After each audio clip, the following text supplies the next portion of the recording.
So now we're just going to go through a level 1 or a stage 1 abdominal routine that we're just going to work with what we call an abdo prep. So in this position, this exercise here, this little combo can be combined with our last video, and we're literally just going to do a small number of repetitions. As you get stronger, you can start doing more repetitions, and you can have a look at the next level, which goes through a little bit of a harder routine. So from this position, we've got our supine basic position here, which we've talked about quite a lot in the past. So we set our position, we take our arms up behind our head so that they're just at the base of our neck. We're going to cup our neck in this position. So the main thing about this is what we're concerned about is if we get any problems in the lower back or if you get any problem in the neck. If you're feeling it in the neck at all, then use those hands to support that head, okay? So from here, we're just going to take the elbows wide a little bit so that we can see the elbows with our peripheral vision. We're going to always try and keep a fist distance between our chin and our chest. So the main error that a lot of people make with abdo preps, and Jess is going to show us the error, is we tuck our chin under and we curl up as if we're lifting our head up. So we're using our neck and relax down, or as we lift up into our abdo prep, we curl round, so we're really jarring that neck. So that's the position we don't want, okay? What we're looking at doing is we're looking at lifting from our shoulder blades, and we're reaching over our knees. So we're looking to go over our knees as we come up, and the chin is always staying in a good neutral position away from that chest, and then slowly come back down. Now, before we get started, we obviously need to make sure we're set in our pelvis.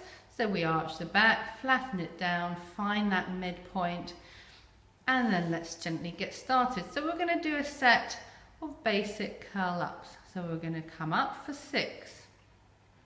Make sure we breathe out as we come up and release as we come down. So once again, any neck or any back problems, if you're unable to control that or change that, you probably need a little bit more of a closer one-to-one program or someone to go through the exercise with you specifically. So that's 3. You should feeling it working in that. And as you're coming up, the other thing to watch is that you don't get any bloating of that stomach. So what you're imagining is you're drawing that stomach in.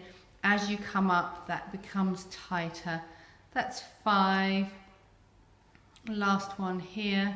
We're going to come up. Let's see if we can hold it there. Let's hold it for 5, 4, 3, 2, and 1. And come down. We're going to do a set of obliques now. So that was 6 forward abdo preps, and now we're just going to come up and we're going to gently rotate or twist round. We're imagining we're trying to get our right elbow to our left knee, and watch Jess's neck position again. So what we're not going to do is we're not going to crunch up, we're not going to bring our chest to our neck to our chest. We're going to keep everything long as we rotate around. The trick with these movements is that we feel like we're moving from our shoulder blades and not from our head and hands. So the movement's coming from lower down, so we don't end up pulling ourselves up with our neck and therefore jarring our head. So we're aiming to do 3 on each side. And if that's all we can do to begin with, then that's all we work through, and gradually we can slowly do some more. And make sure we breathe in and out, release.